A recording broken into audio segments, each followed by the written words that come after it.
Whenever you rent or buy a video, you need to be sure that the film you choose is suitable for the audience at home. Do sit down. We're just about to have some tea. Ladies and gentlemen, please do not panic, but scream! Scream for your lives!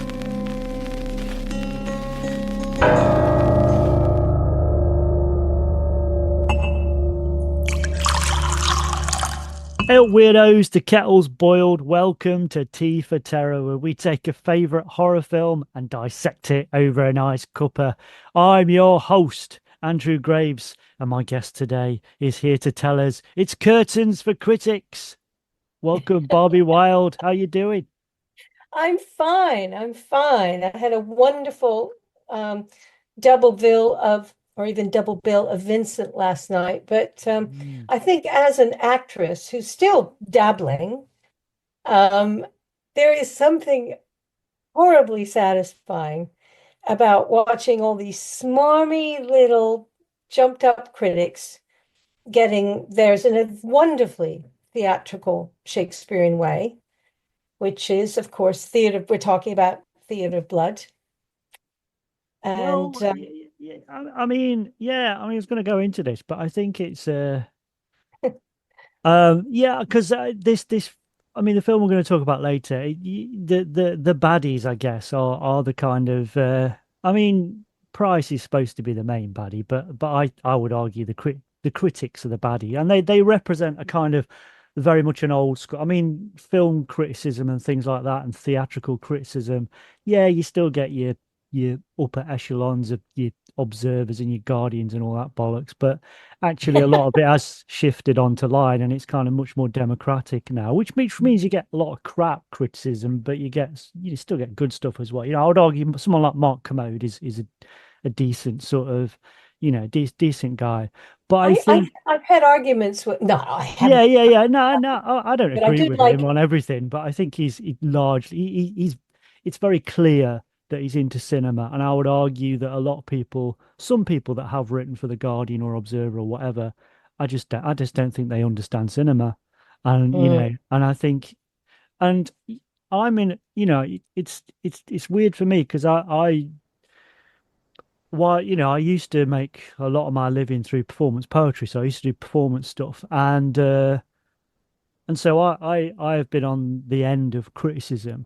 But then kind of the stuff I write about films. I mean, I'm lucky because I don't really go in for the film reviews. I tend to write, pieces about films that I really love. So I'm kind of lucky in that sense. I do magazine pieces. Film appreciation. Yeah, exactly. So I've never really got into the reviewing stuff. And I do think there is, I think that there is a thing of like, critics can be arseholes, I think, sometimes. But at the same time, if you don't have decent criticism, then you get the art that you deserve. So it does need to be challenged, and I think a lot of stuff needs to be challenged. Yes. But I think that the critics in the film we're going to look at later on, they represent that kind of impossibly opaque world, that it was absolutely impenetrable by anybody else unless you were in the upper echelons or you were posh or whatever. And I think that they all deserve to be killed in the film. As do a lot of. Well, no, I'm not recommending critics be killed, but I'd quite like to set a Vincent Price type character on some of them, I think. Well, it's interesting because I actually did film review for a while on something called the Night Network, which was in the late 80s. I was doing it at the same time as I was filming Hellraiser II. And I had to have Thursdays off because that's when I went in to record my things. But of course, I also had to find time during filming to watch the movies. It was video review. Yeah. What was out in the video stores. And it was inevitable. The fun reviews to write were always the bad ones. How many times can you say the word evocative for a slow, lovely film? But this guy, it's so much more fun to write a bad review. And that's exactly what these people were doing. But it is a difficult job. I've got a friend of mine who's a wonderful film critic called Ann Bilson. She's written for The Guardian, and before that, she was Time Out's critic. And she's written some books, novels, and stuff like that. But I love one of her books was Alien from the View of Jones the Cat. It's like a Jones the Cat diary of what happened. Yeah, yeah, yeah. And that was brilliant and hilarious, you know. So she's got a love and appreciation for films that, you know, but I think a lot of it's a difficult one now, of course, because as you say, it's all out on the internet, and anybody with a, you know, a little thing that what we've got, you know, can go out and make their opinions known. Yeah, I mean Um, that's the I mean the best thing about say YouTube is that anybody can have a YouTube channel and say and be a film critic or whatever, or the worst thing about YouTube is that anybody can have a YouTube channel and say what they like. So it's to say, you know, we you reap what you sow, you know, so you got to plow through this stuff. But I think you've got to have fun with it. And I always think if I'm writing about stuff, occasionally, you know, a, an entertainment company will say, you know, can you write a booklet for this? And I'll look at the film, and it is, you know, a dodgy film. But I always come at it from look, I'm coming at the I love cult cinema. I look at it as whatever if it's outsider, I always try and punch down rather than sorry, always punch up rather than down. And because I yeah, think in general, even if a film is fairly hokey, if the intention's good and it might be silly, it might be ridiculous, but I want to be a champion of those films that other people turn their nose up at. So I always come at exactly. it from that angle because enough people are going to criticize those or either ignore them or criticize them. So if I Yeah. can say But also, something, oh, sorry, but also, you know, looking at it this way, in many ways, it's not just the director or the actors, but no, it's also the 4,000, 3,000, 6,000 people who worked on it as well. It's a wonderful joint effort. And that's what I always think about. There's only one film that shall remain nameless, although I probably mentioned it last time we spoke, that I am absolutely very happy to criticize in the most snarky way possible. But it is so beloved by most English people and American people as a British folk horror movie that I just feel now that maybe I should keep my mouth shut. I don't want to get, you know, but it's best to always think a lot of people put a lot of love into this movie. And so you've got to be a bit respectful. I mean, one of my favorite sci-fi films, I can't remember if we mentioned this, when I was a kid, scared the poop out of me, was Invaders from Mars, yeah, like 1956. And I took my then boyfriend Tim Dry to see it at the ICA, and he went, those monsters, the mutants, you can see the zippers in the back of their costumes. And I went, yeah, but it was really scary when you're 9. You know, but he was like giving me the, you know, that you can see that, you know, but it was so effective. I didn't even notice the zippers. And so this is the thing. It's whatever, you know. I think I'm slightly cagey about not. I'm not. You know, I try and avoid reviews to be honest, unless it's someone like Mark Commode who I quite like or Kim Mm, Newman. But I think it's because growing up, because I loved horror and horror. You know, this is why Halloween gets on my tits a little bit. That not the film, the period. It's because it's just like everybody wants to be into horror all of a sudden. It's like, hang on, I'm fighting this corner 24 hours a day, or six, three, three. 365 days a year. Exactly, and it's just like, and you know, it's easier to be into horror now. Whereas when you're growing up, in the 70s and 80s, it was seen as this throwaway crap, and it was you know, I used to hate Barry Norman, and he could have been a lovely person in reality. I don't know, but I used to hate it because he hated horror. And I mean, you'll be aware that Clive took him to task when he came out onto the Yes. set for Hellraiser 2, and quite Yeah. rightly so. You know, locking him in a room and saying, "Look, why did you slag?" Clive?" And it's not about he's entitled to a view, but to dismiss films purely because they're horror and decide that before you've even seen it is that's not Yeah. he should not have been on the BBC heading up BBC's film criticism Well, I actually department. had a terrible passion for, not a passion, I didn't have a crush on him, but I used to never miss Barry Norman. And I heard about he was being on set, and I sort of nipped around the corner because that was the scene we were filming my death scene, and I was walking around with Channard's tentacle glued to my dubious throat wound, and I thought I can't have him see me like he would even care. Now, of course, the older Barbie would say hi, Barry. But I did like him a lot, but I totally disagreed with a lot of his reviews. And I think Clive absolutely had a point saying, hold on, we've just made a British horror movie. Can we have a bit of support here, please?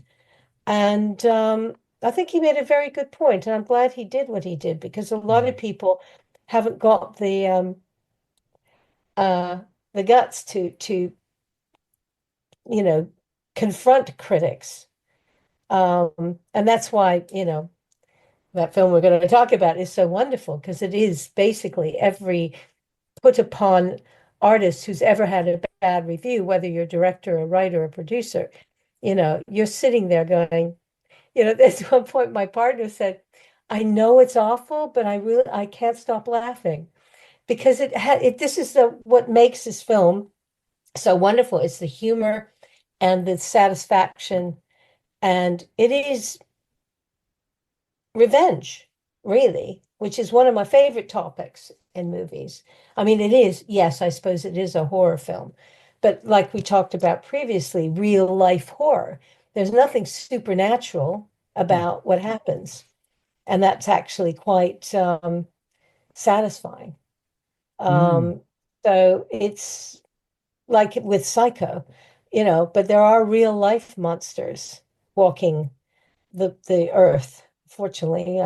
And that's why those are the ones that are, for me, very interesting. This is my sort of interest, is the psychology of why people turn like that.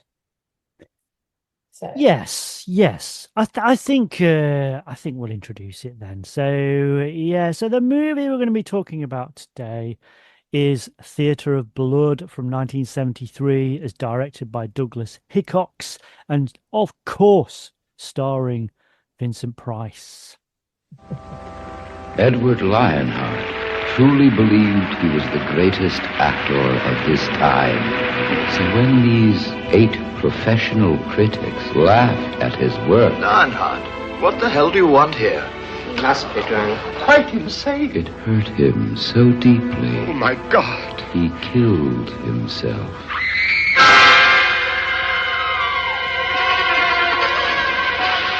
In the midst Then of life, a strange thing began to happen.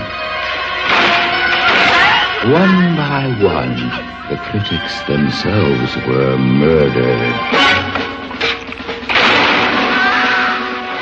So Barbie, when was the first time you came across this film? do you know what? I can't. Isn't that terrible? I've been trying to think. I think it must have been, I used to get the horror channel on Sky many moons ago. So that could have been then, or it could have even just been, now I guess it's considered fairly tame. It could have been on, one of the TV channels. I don't think I ever saw it in the cinema, of course, because it was released in America, wasn't it? Yeah. But I was a poor student then. Oh, wow, do I have to go to the cinema?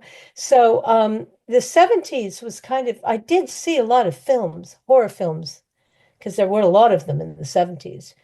And but I think it must have been on television. And now, of course, we all have bigger televisions, and seeing it in all its magnificent glory on a screen size I won't mention because now people would laugh because I thought it was big when we bought it. But it is beautiful. It's beautifully shot. But the basic theme of a disgruntled actor killing off the people who gave him bad reviews, as I was saying before, as someone who is still in the game or trying to be, it's so satisfying. But it's the way it's done. And I was sort of doing a bit of research about it, and Vincent says it's one of his favorite Oh films. yeah, yeah, yeah, yeah. And Because it's he it's got to do it's you got to be the full thing. If you look at, I mean, we'll talk about Vincent in a minute, but just look at it's not one role, is it? He gets to do all the Shakespearean parts. He gets to be yes. Butch the hairdresser. He gets to be a Scottish masseur. He gets to all this stuff he gets to do in one film. Yeah.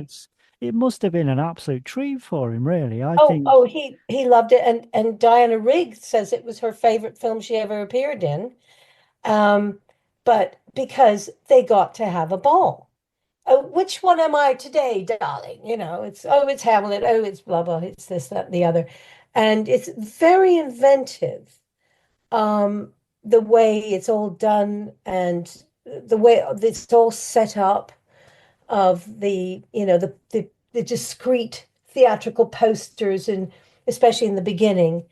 And I don't know how you want to dive in Yeah, yeah, to how it's go for it. Yeah, yeah. okay. It's just okay. Actor up for an award, doesn't get it because some sort of young upstart gets it. He's upset, comes over, goes over to the table where they're all having lunch afterwards, the critics, and grabs his award. And then his daughter comes and says, "Please, Dad, don't do this, or they're hurting you more." Goes out to the balcony. Oops, goes over. I mean, I don't know how again, the stunts. That looked like a real person going into the Oh yeah, Thames. yeah, yeah. I'm sure it was. Yeah. And then a few years later, um, these critics, horribly mean critics, I think there were 9 of them, um, start dying in unusual ways. And this bright spark of is it, oh God, what was his name? The detective. I'm getting confused. Yeah, Anyway, it's Milo O'Shea. yeah, yeah, he's starting to get a bit suspicious about why, um, why are these, oh, that it's the first critic, and then it's the second critic, and all the manner of death is a bit weird.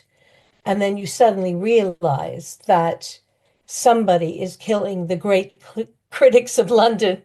Um, and it's all done in a very Shakespearean way. And there are these little posters that are sort of left as clues and stuff. And, that voice of the perpetrator, even when he's dressed up as a London Bobby in the first murder scene, it's Vincent, and he's Hmm. back and he's pissed off, as they Well, no, say. I mean, it's just, I mean, like I say, we'll get back to Vincent in a minute, but I mean, I was at the Broadway last night, the cinema. I do lots of talks, and I was talking about a couple of films last night from this era. And I think it was a kind of unique era, particularly in sort of British cinema, because, you know, the film industry was kind of on its knees at that point. They were trying to compete with television. So and desperation often leads to experimentation or trying different things. So obviously the things that they would try to do at the cinema would be largely trying to do things that you couldn't access on television. So they Mm, would do more extreme forms of horror or strange horror, or they would do, it's the era as well of like, deep throat, so the more pornographic, more sexualized stuff you're not going to get on TV. Or the other yeah. thing that was kind of unique to this country was that they would take sitcoms that were on television that do feature length versions of them and put them on the cinema. So you got Hammer in late stage Hammer in the this era, they were doing the On the Buses films. Hammer produced the On the Buses films. They made more money from those films than they had done from their sort of slightly earlier Hammer horror films, So I mean, obviously they were the heyday was kind of 50s and 60s, but by the time they got into the 70s, they weren't making that much money through horror. So they made money. So you get this really weird time, and I think that was reflected on television as well. And, I mentioned this a couple of episodes ago, but I think culture in this country was just much odder and stranger. And it wasn't, and now if you have something that's weird, it is kind of codified and it's set on one side as bit, well, this is weird. In the 70s, in particular if you're accessing 70s television, as I did as a kid, it Uh-huh. the weirdness was just kind of woven into the fabric of normality, and you didn't always see it coming. So I think, I probably would have seen Theatre of Blood on a kind of late night double bill or something like that. It would have been late night on BBC, and I'd have stayed up to watch it, or possibly on my little black and white portable telly or whatever. Yeah. And I think that it just it's a film of a certain time, and but also the other thing about the era was that because the cinema was struggling, it meant that unfortunately a lot of actors had to work cheap. So that productions like Amicus and these kind of more sort of lower budget sort of horror films could actually have some brilliant actors. And this is a brilliant example. Look at the roster. I mean, they might not be in it very much, but God Almighty, what a roster of characters there. The extraordinary, roll call of some of the top character actors of Britain. Well, And it's just proper British stalwarts. I mean, absolutely, solid stalwarts, weren't they? Everybody Jack in this. Hawkins, Dennis Price. I mean, Harry Andrews. I mean, this is just off the top of my head. Yeah. And it was absolutely wonderful. But, it is what I loved about that era. And of course, a lot of the films that I saw in the late 70s, early 80s, I think they were kind of re-released because I remember very clearly seeing, say, because I got a little list here, I'm not a genius, Get Carter. Yes. I mean, that was pretty grim. And of course, I saw at the cinema, Don't Look Now. I didn't realize that was a 70s film because I'm pretty sure I saw it in the 80s. Or am I wrong? Is Don't Look Now 80s or 70s? 70s. 70s. Okay. And The Devils. Mm. Again, these are British films. And it actually, another one that's sort of talking about this era and things are so weird. You get Peter O'Toole starring in a movie. And he thinks he's Jesus. And then he's Jack. I'm Jack the Ripper, which of course is the ruling class. and I just adored that film. I mean, that was just, I'm still reeling thinking about it all these years later. And of course, Wicker Man, Your Frenzy. Summer is a coming in. Sorry. And of course, even The Long Good Friday had some horror elements in it, and I guess the one that is the true real life horror was Clockwork Orange. It was also a British film made in the early mid 70s. And The Shout, that was another one I liked very much. Wow. I mean, I mentioned The Shout last night, and we talked about it on this podcast a couple of episodes ago, and I think that is very representative of how weird cinema was at that time. The fact that Rank distributed The Shout, can you? I mean, I'm not saying you can't make weird, interesting films now. Could you imagine a major studio distributing something like The Shout now? It just wouldn't happen. No. It was so odd. And I think that you had, you mentioned Get Carter there. I mean, Ian Hendry obviously is in Get Carter as well. He's like the really creepy bastard in Get Carter. He's the one that, he's finally done away with on the beach at the end. But obviously he's in Theatre of Blood as well. Now, I have to say, I do love Ian Hendry, but and he's in a lot of things I love. He's in Get Carter. He's also in Tales from the Crypt as well, an Amicus film, and he's popped up in a lot of those 70s stuff. I have to say though, I think he's the one weak link in this film. I don't think he's that great in this. That's possibly to do with the fact that Price is just dominating the screen, and then the other people in it are absolutely sort of British legends. So he's possibly overshadowed, but I think he's much better in other films. Yeah, but I kind of liked that in many ways. He's kind of us. He's like this regular guy, pretty little secretary, ridiculous looking flat. I mean, my God, who wouldn't want that flat? Stanley Baker's flat, I read. And he is kind of the head guy, the head of the critic circle, and he's sort of like the normal one. You've got the guy who's got the little dogs. Um, Yeah, poor old Robert Morley. I mean, that's the other thing I don't like. I don't mind him killing critics, but I draw the line at poodles. It's not, those poor little they're poodles. poor little dogs. What have the dogs done? Nothing. Because it had to be after Titus and Yeah, Andronicus yeah, yeah, yeah. and Queen Tomorrow, whatever her name, kids were baked into the pie or something like that. So it makes sense. And of course, he calls them his little children all the way Little through, babies. his little babies. And but the I think actually the first murder of, forgive me, I'm terrible. No, I'm actually not terrible at names. Michael Hort. Michael Horden. Yeah, yeah. And his wife is Calpurnia telling, don't go into work today, Julius Caesar, it's the Ides of March, and he laughs, and that is quite frightening, that because of these kind of terror, not, well, they are a bit terrifying. There's lots of them, these Yeah. derelict people who are slurping up the meths and stuff. And it is, but I'm sitting there going, what are you so stupid? You're going in and kicking them and poking them with your cane to get them out of your building, you Well, know. it kind of represents his entitlement. He thinks, he's untouchable, Exactly. and that the police Yeah. will run in and save him at any minute because he's much more important than anybody else. Yeah. And if you're going to get somebody to do that part, you're going to get Michael Horden, I think. But it is so wonderful. I mean, that is the first Shakespeare. I've actually took a little screenshot.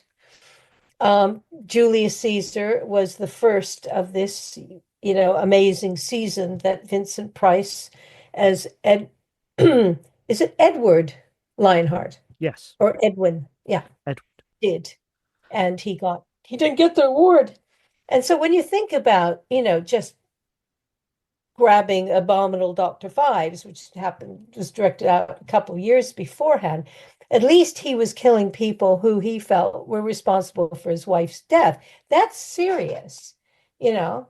And he had this terrible accident. Of course, so does Vincent in Theater of Blood. So I guess maybe he bopped his head a bit when he hit the water and the other.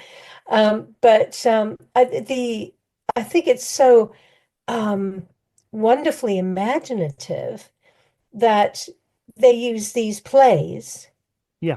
to be the template for how he's going to knock them all off.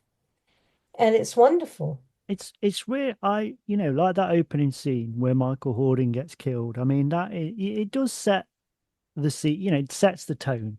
Yeah, but it's kind of like I like the fact that he's also, his henchmen are kind of just like you said, these derelicts, or what I would say proper tramps, because Yeah. obviously I'm not trying to, before anybody phones in, I'm not trying to belittle the homeless situation. It's fucking terrible. No, We should not have a no. homeless situation in this country. But I think this film is kind of referring to something slightly separate. I think your classic 70s tramp was a kind of different thing.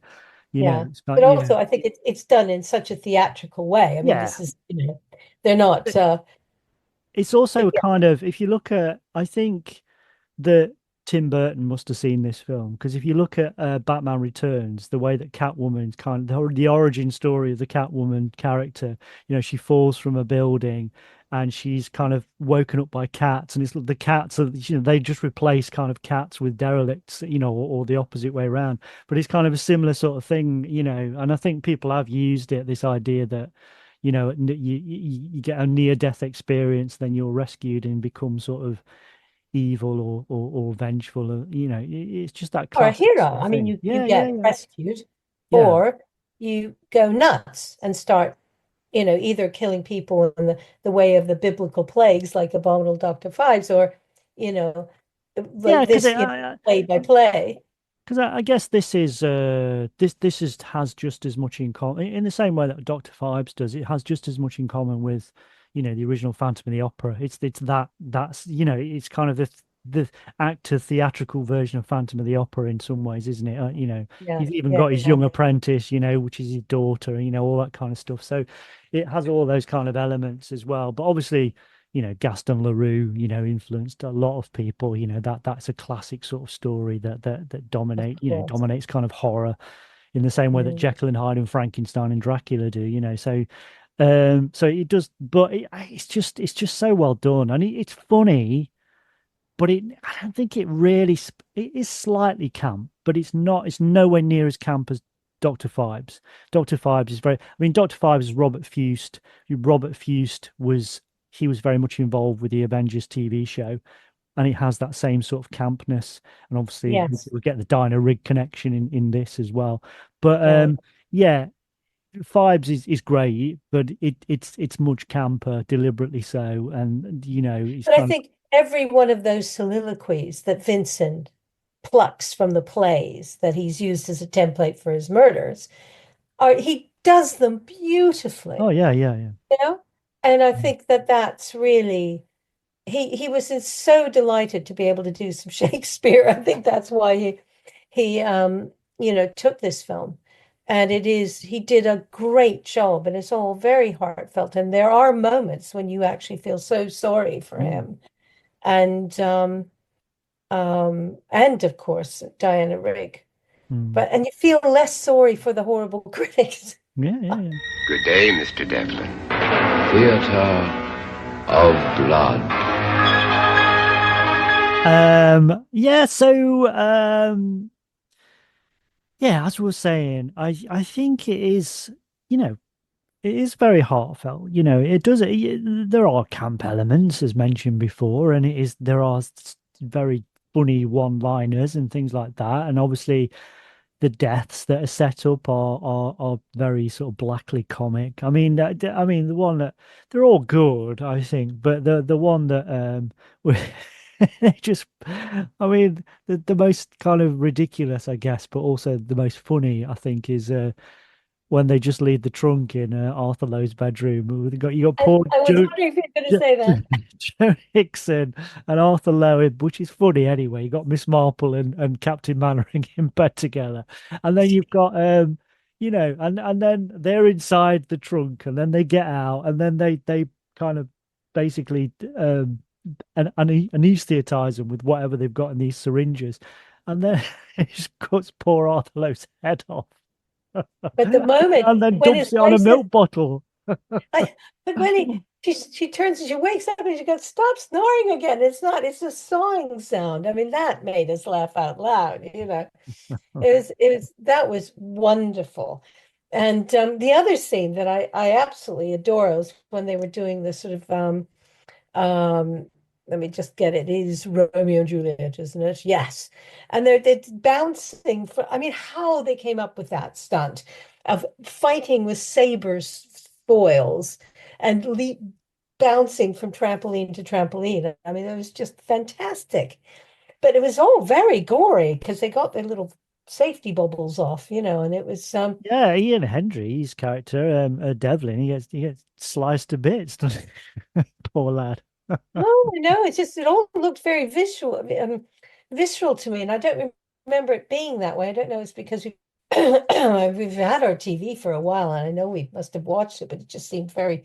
Maybe I had it on vivid color Yeah. settings or something, but it all looked very Yeah, it's very, gritty. very But sort of Hammer, sort of Kensington gore, wasn't it? It was very, the oh very sort of gosh, slightly too red or too pink or too magenta. But it's great. I mean, people often have a go at that. And, if I'm showing like older films at the Broadway or whatever, and, you'll, if you see like this kind of over the top sort of pinkish, reddy Kensington core type blood, people will tend to laugh. And I'm like, yeah, but it's what you're not, it's not like they were getting it wrong, by accident. They were making it that who normal blood looks very dull and boring. You've got to, if you're going to have a Hammer film, say, it's got to be spattered with exactly. this over the top technical version of real blood, because you're not dealing with reality. I don't I really thought, get it. I thought exactly, but I actually did think, especially when he was cutting up Ian Hendry, I thought, oh, that blood looks pretty good. Yeah, yeah, yeah. But what's another I mean, what did you think of the I mean, we were both laughing hilariously, and it's really sad, of course, the Othello murder. Poor Diana Dors, all she wanted was a little bit of manipulation. Well, As an osteopath. I mean, that was wonderfully camp as him playing and he waltzes in and out underneath the police's nose. I'm going, how is he getting away with just walking in and out like it's that? got Vincent's slightly dodgy Scottish accent. So I think it's the cop outside, the police officer outside. Just I think she's being murdered, officer, and he just wanders. It's not like he runs in. It's like, oh, check it out there.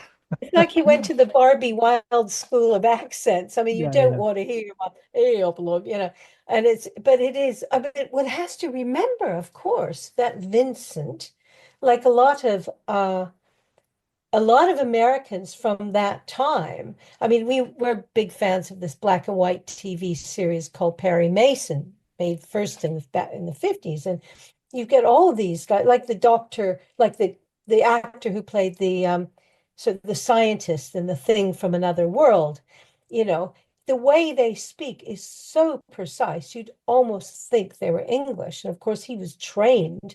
Mm. That was art was his first love, and then he went into acting. And then he got cast opposite Helen Hayes as Prince Albert. So he had to learn how to do it. Yeah, that was way back, and he had to learn how to do a good English accent. But it's funny though, because that you keep, I mentioned this to my partner, and he went, I forgot that Vincent was American, of course. Yeah.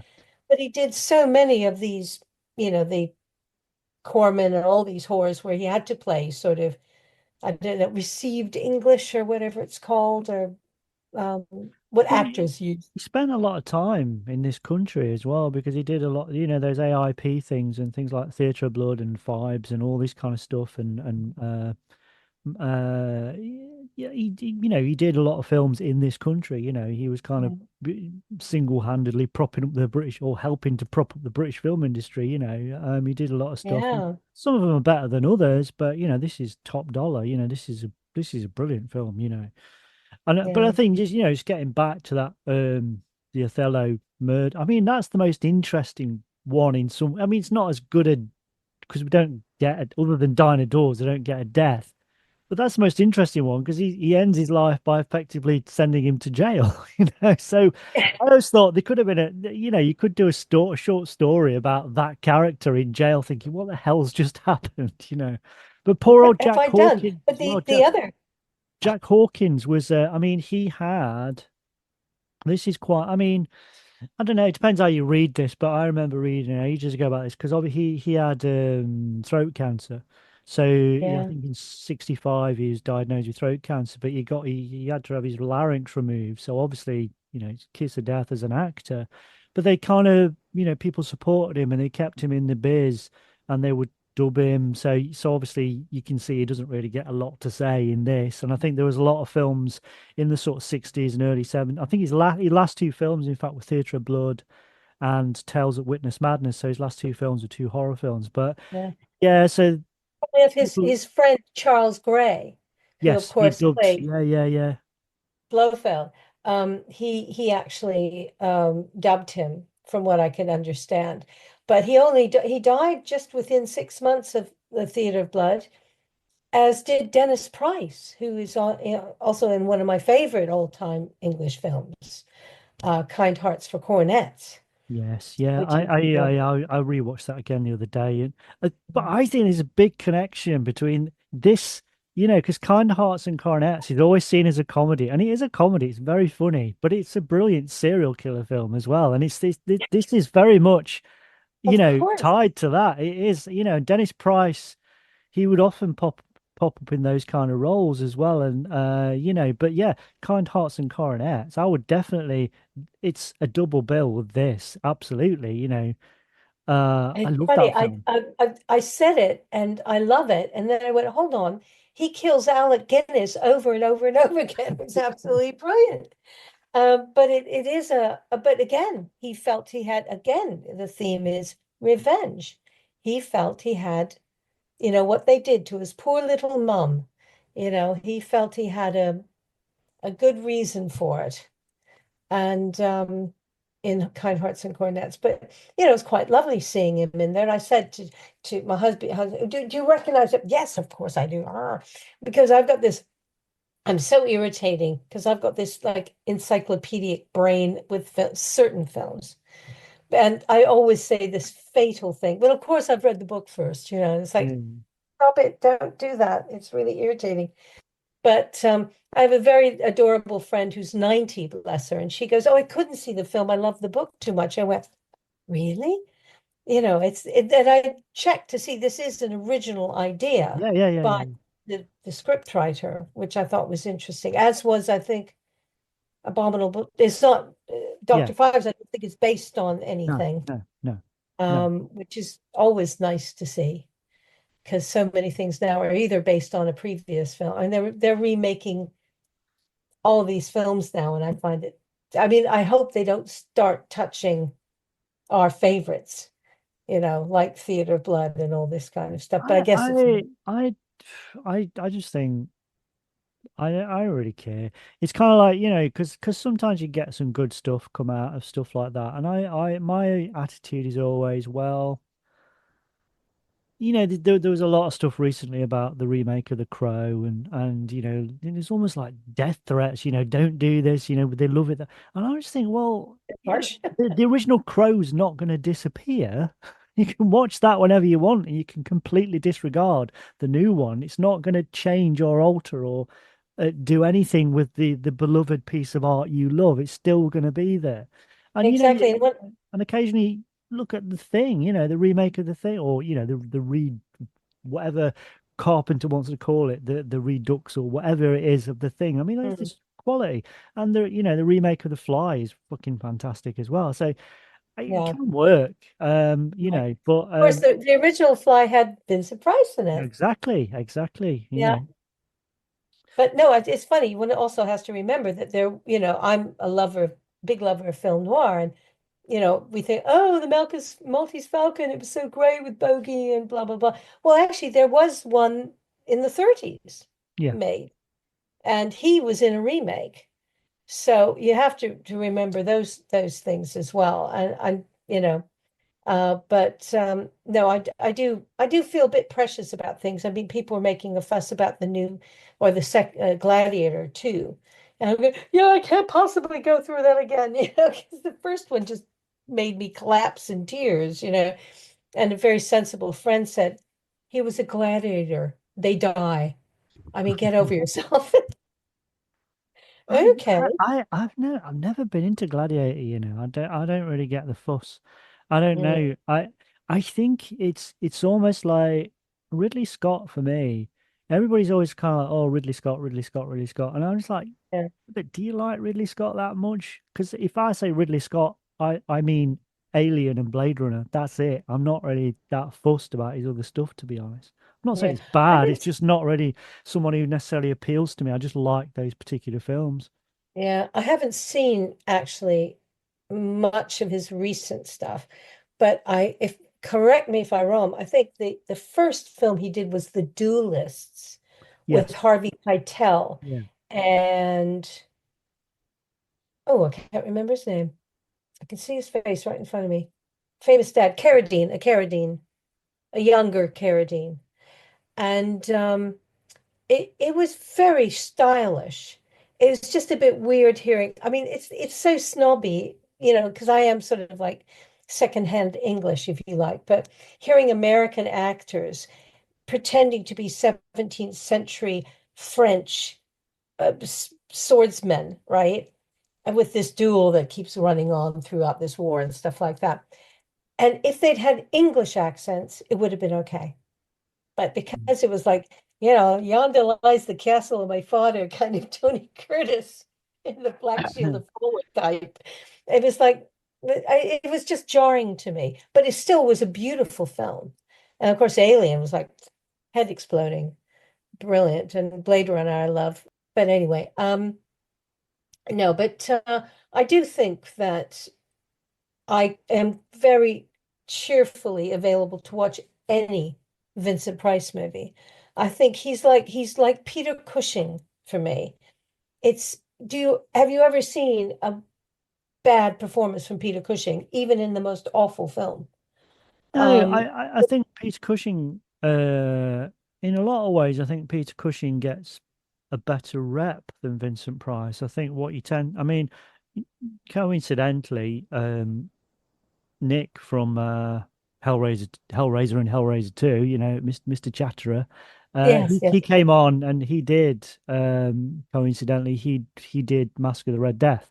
So obviously we talked about Vincent then, so yeah, one of the things we discussed was the fact that I think Vincent Price, he's often seen as being hammy and camp, and he could do that. He could lay it on, but he was a brilliant actor. And I think, mm, what I love about him is those quite, people often tend to remember or possibly, misremember him as this over the top. And I don't get that from him at all. I think if you look at something like The Fly or some other, he's very restrained and very quiet. And I like that about him. And he yeah, obviously had that voice, that unmistakable velvet voice, just as unmistakable as Claude Rains and people like that. He had one of those yeah, voices.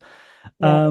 But he could absolutely pull it out of the bag when he wanted to. Well, see, this is why I think it's actually some reviewers said when this film came out that Theatre of Blood is the best horror film that Vincent Price has ever made. And I think that the scale and breadth of his performance, playing all these different characters, doing all these different um soliloquies in one film, it is, and I mean, he becomes Richard III, although I thought that nose was a bit over the top. Um, and then he became uh, the Merchant of Venice, Yeah, and dialogue it and is. all that. Yeah, yeah, yeah. Oh God, yes, yes. Sorry, he wasn't the Merchant of Venice. He was Shylock. And again, another great nose performance. But it's all, it was all totally sincere and from the heart. And I think that's all you need from an actor. I mean, I might have mentioned this before, but one of his first films that was quite big was he played the supporting character in a film noir called Laura Yeah, with yeah, Gene yeah, yeah. Tierney and Dana Andrews. And he plays this sort of hapless guy who's quite good at what he's doing, working for this advertising agency. His boss is the beautiful Gene Tierney. But there are moments when you fall in love with him. And I did meet his daughter, Victoria, and said, listen, I know you're here at this convention because your dad was this massive horror star, but my husband and I both love him. Our favorite film with Vincent is Laura.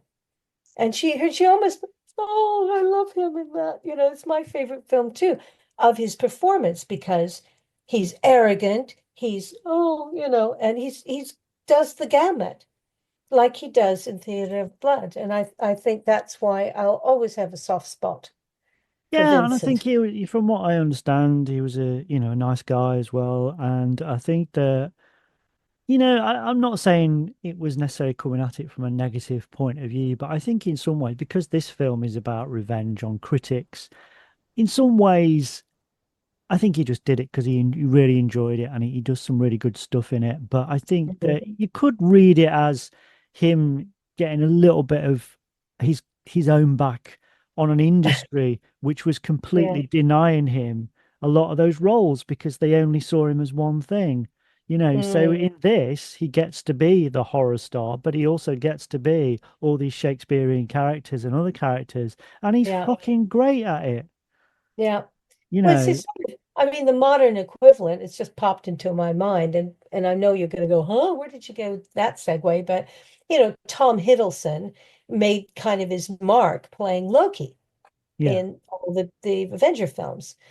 And then all of a sudden, out of the blue, he does playing the night manager in The Night Manager.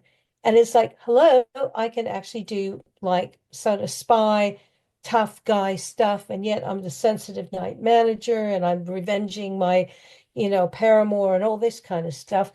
And it showed much more of a gamut of wonderful emotions than playing Loki ever would. Although I haven't seen the TV series and I understand that that's quite goes No, into quite I different mean, places. I mean, I don't want to get into a big spiel about Marvel or the MCU and the kind of Scorsese style criticisms of all that. And, some of them are entertaining, I guess. But Mm. I think from an actor's point of view, yeah, okay. This is not boo-hoo because they get paid a lot of money to do those things. Yes. However, you got to think in terms of doing a day's work, it must be fucking shit. Just turning up at a green set and you're acting against possibly someone in a green leotard or With nothing at all. green What a bits all over their fucking, faces. why, it must be shit just doing that for 6 months. It is very challenging to get any kind of true performance, and that's why these people, I think, act their socks off. And but it's interesting because when you say take an actress like Scarlett Johansson, she does, Black Widow, and then she goes and does, oh, damn, that wonderful film that she is. Well, she did Lucy Yeah. with Luc Besson, which was like, wow. And then she did another film, She did Under the Skin as well, which is like, Under the Skin, which yeah. is a wow. Now that's a horror movie too. Mm. That's so unusual. And I mean, she was really driving around picking up hitchhikers and stuff with the camera going in the back. And but it is quite an extraordinary thing. But it's like I was when I first came to the UK, I saw an actor called Stephen Burkhoff, and he was doing a lot of mime shows, and it was brilliant, really inspiring. And he would go off and play a villain in like Prisoner of Rio or Yeah. other films like that. And I think it was in Beverly Hills Cop too, if I Yes, yes, don't. it was. Yeah.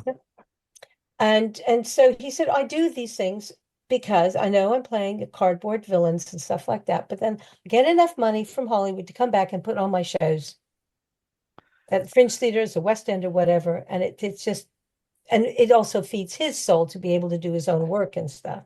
And I think that's why a lot of times you do see, actors do smaller projects in between the massive ones.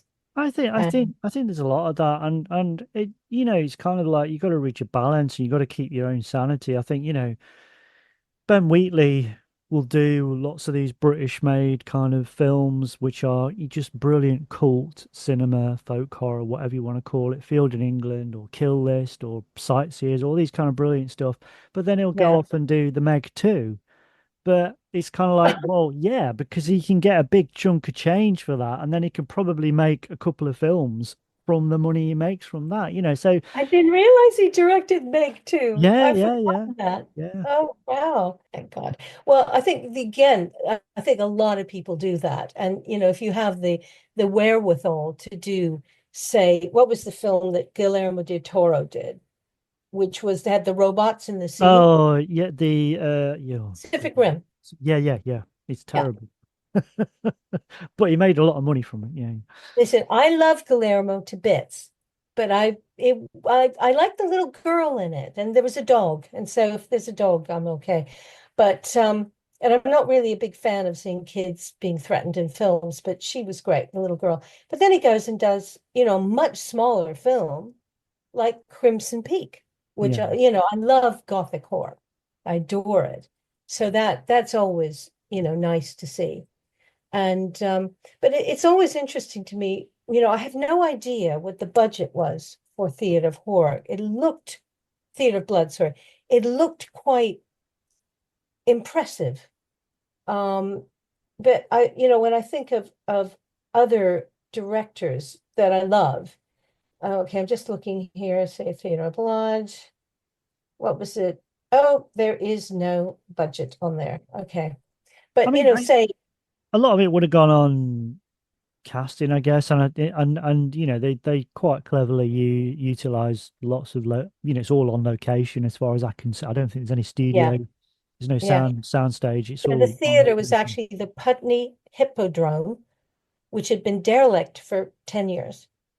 I love And that as well. I think that is it's another Batman reference. But if you think about like Joker, the character, obviously Joker's been around since like 1939 or whatever. But he took on a different, in the 70s and 80s, he kind of took on a slight, he started to get darker as a character again in the comics. And a lot of the time you'd have as he's introduced in a story, it would be he's hijacked an abandoned theater or an abandoned carnival or something like that, a derelict place.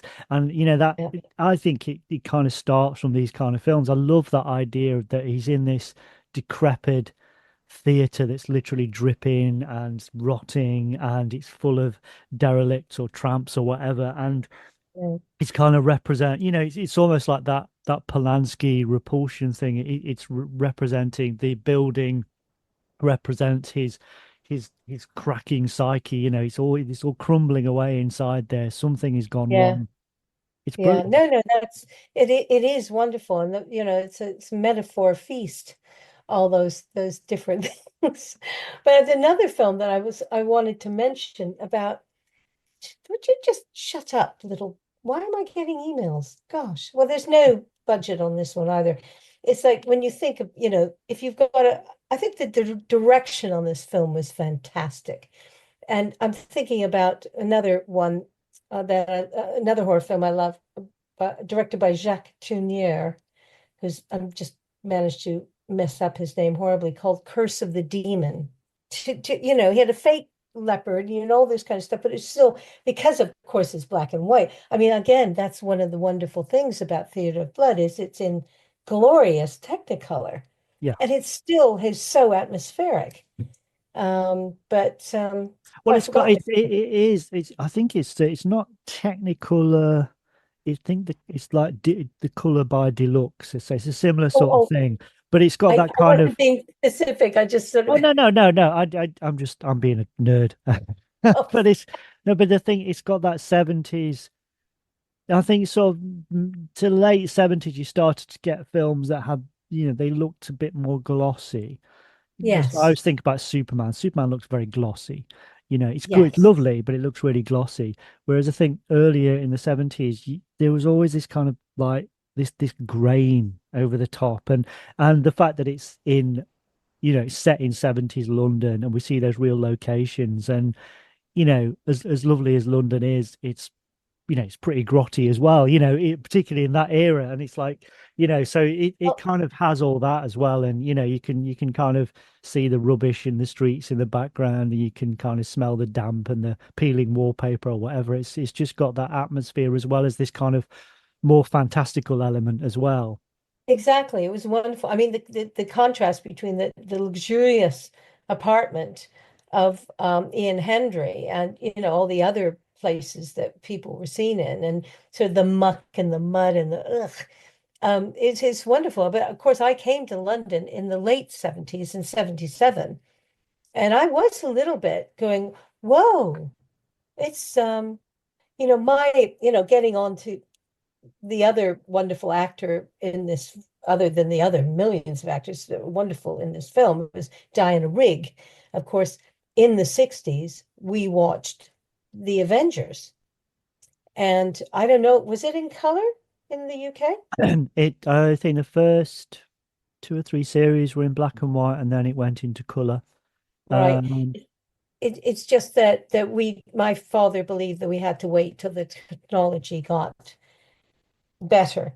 So we had a black and white TV for very many years. But, I just fell in love with Diana Rigg, and I fell in love with Steed and the Avengers. It was so exciting. And then there was Danger Man and Secret Agent Man, all these other things, with Patrick McGowan, and then the wild, let's face it, acid ride that was The Prisoner, and then I come to England, and it's like, this doesn't match my, what I was expecting. It's everybody wanted a pad like The Prisoner, Yeah, or John Steed or Emma, and all this peel. But I think that it's, of course, it's not going to be the same. But 70s UK, London especially, was a bit gritty. Yeah. I think one of the things that, this is probably, I shouldn't even mention this, but I went into a public building and a government building, and I had to have, visit the facilities. and I reached for the toilet paper and it was almost waxy. And it said, "Now please wash your hands." And I thought, this is the worst toilet paper I've ever seen in my life. And but obviously then the 80s happened and that was all color and noise and um sort of an optimism to it that was quite wonderful. Well, I Um think one of the sort of, uh, I mean, there's some grim depictions. I think, like I mentioned earlier, like Long Good Friday, that's 1980, but really it was filmed in like the back end of the 70s. And so yeah, it's got those kind of very grim, it looks like a shithole mostly. And I think, yeah, but even Quadrophenia is set in 1963, but it was obviously filmed in like 1978, 79, and it was yeah, filmed on location, and it looks grim as hell. It looks like, but that would have been, those were real locations, so that's what people were living in. And I think people forget, yeah. particularly in this country. I mean, London was kind of like, but if you moved out slightly further to the north, lots of people still living in sort of very post-war conditions. Some people still living in like prefab housing and stuff like that. It was Well, you know, when I first moved to London, I stayed in a sort of international students' house, and then the three American guys said, "Hey, we found this flat in Marble Arch, which is pretty posh, right? Oh, wow, that's cool. So you'll have your own bedroom, and we'll all sleep in this one room. We don't care." And I said, because I'd had a couple of roommates, but I really liked my having my own space. And so I ended up washing the dishes for them all. And then they said, "Oh no, we can't afford this place anymore. We have to move to Kilburn," which is a bit not quite exactly the same as Marble Arch. And we all had to sleep in one room and they snored. And I was going, I can't do this anymore. But I had to go. There was a bathtub in the kitchen, and then you went outside to go to the toilet. It was one of those. And I thought, I mean, obviously in America, we're sort of, very spoiled, but I thought I really like to have a bathroom that's actually a toilet that's actually in the apartment or the flat.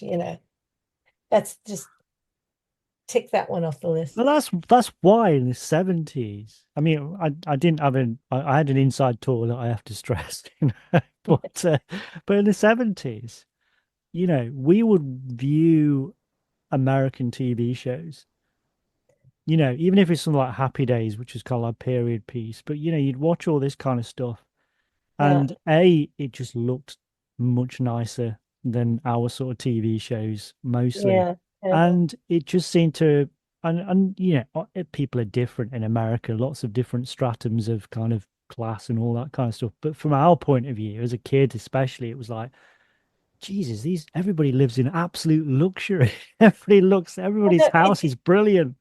but also they filmed it all in California, Yeah, yeah. and everybody had convertibles, which was all very exotic and wonderful. I mean, one of my favorites was a TV show called Honey West, where Anne Francis, who was in Forbidden Planet, plays this lady detective. And she's driving around in, oh God, I can't remember the kind of car, but it's fabulous. It's just a Lotus something, I don't know. Um, but it is, you think, hold on, if she was a real detective, they don't make that kind of money. It's just ridiculous. But it was a fantasy land, and of course, everything did look wonderful. But sitting in Spokane, Washington, or upstate New York, where I was just watching British programs Yeah. because that to me was the dream, was to go to Britain. And of course, if you look at something like the Avengers, you're not going to get a very accurate No. think about what people are driving around in or wearing. And hey, it was the 60s. I think as a kid, I mean, as an adult now, I mean, I like all facets of entertainment wherever it's from, but I absolutely, and I have a big love affair with British stuff, a lot of British stuff, Mm, particularly from that era and beyond. I think it's, we do, I have to say, we do, I think creatively in terms of like art and cinema and stuff. I think we do punch above our weight, we collectively. Absolutely. But as a kid, obviously I'd be much more enamored by American stuff, and a lot of that American stuff I still love. But I think Mm. it's just I always equate it to as a kid, I might be able to appreciate as an adult, things like the Smiths or whatever, because I understand it, I get it now. But growing up in a little shitty sort of ex-mining town, I didn't really want to be reminded that as a kid. So obviously I wasn't going to listen to the Smiths. I was going to listen to Kiss. Kiss were like just this bigger than larger than life, ridiculous kind of crazy rock band. But that is exactly what you wanted. I didn't want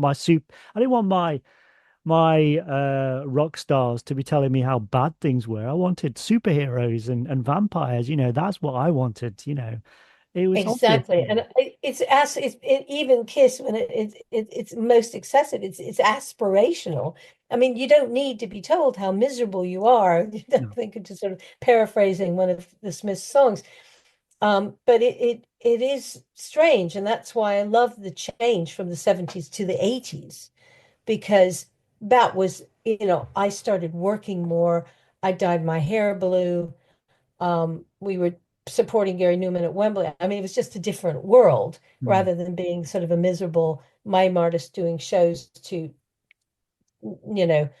10 people in Croydon. Um, and so it was just seemed like a good idea at the time. But no, it is wonderful to see the differences. But I'm looking at this list of British films from the 70s, and there's also Day of the Jackal, Frenzy, Mm. like we was talking about, and also another one that's almost like a horror film, Polanski's Macbeth. I mean, Yeah, I love that film. That's great. And yeah, I love Frenzy as well. Hitchcock, that's oh, amazing. well, it's funny. I always thought Frenzy was it's a little bit distasteful. And then I watched it again, and I've forgotten, of course, that Alfred Hitchcock had a very strange sense of humor, and there's some moments of great Mm. humor in that Oh film. God, yeah, yes, yeah. Um, but and also, of course, during the 70s, I hadn't realized, but a whole Monty Python and the Holy Grail and the Life of Brian came out Mm. as comedies, and we needed that to lift ourselves up. Um, but no, it's an amazing decade, I think, the 70s. And but I think the 80s is more when I sort of was coming into Yeah, yeah, yeah, yeah. how I looking at things, and I actually was involved in the business too. That sort of made it more of an interesting decade for me. I would say my favorite decade is the 80s. But also right now, you have to grab it and be happy with what we have, right? Yeah. So I think we will close the curtains on this theatre of blood, and it just remains for me to say heartfelt thank you for Barbie coming back on again. She is, as I keep pointing out, she is my favourite Cenobite. Oh, Uh, thank you know, you. she is lovely, and she's been on 3 times now, and she's always fantastic. So thanks, Barbie. It's absolutely brilliant to see you again. Oh, it's lovely to see you again. Thanks for inviting me back. Oh, And yeah. And the Dark Side magazine stuff. I'm not sure when it's coming out. It's all gone off and everything, but Alan just puts it out when he wants. So yeah, that'll be out okay, soon. So we did an just interview, let me The know. Dark Side. It should be out soon. So look out for that. Okay, that's Um, fabulous. And just as quick little reminder is that I do my book, The Venus Complex, is going to be coming out, second edition, paperback soon. Already is up there, audio book and Kindle. The audiobook is narrated by Doug Bradley. And For Sister Celeste, Female Cenobite Stories is also in Kindle and paperback on Amazon. They're disgusting, they're erotic, they're Cenobites.